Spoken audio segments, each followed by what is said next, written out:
राम आणि लक्ष्मण सीतेच्या शोधात दाट अरण्यात भटकत होते. झाडांची सावली, पक्ष्यांचा किलबिलाट आणि त्यांच्या चेहऱ्यावर चिंतेच्या रेषा. ते अनेक ऋषींना भेटले.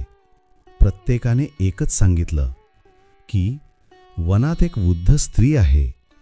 तिच्या भक्तीमुळे हा प्रदेश पवित्र झाला आहे. एका साध्या झोपडीत शबरी राहत होती.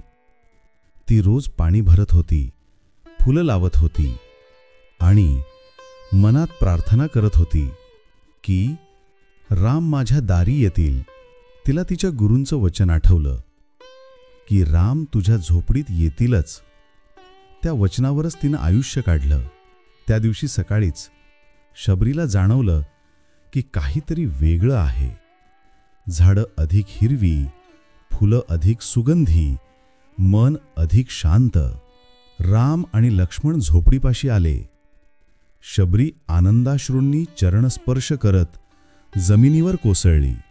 तिनं त्यांच्या पायांना पाणी घातलं, आसन अर्पण केलं.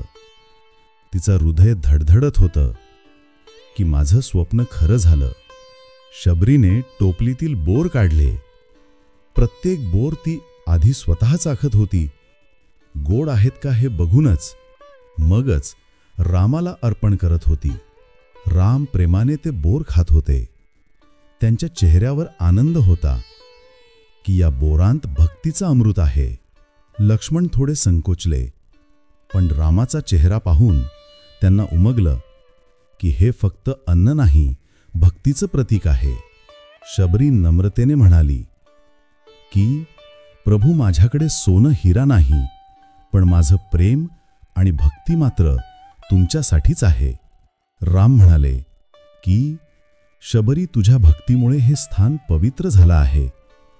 इथे येणारा प्रत्येक भक्त मुक्त होईल. क्षणात जंगल दिव्य प्रकाशाने उजळून निघालं.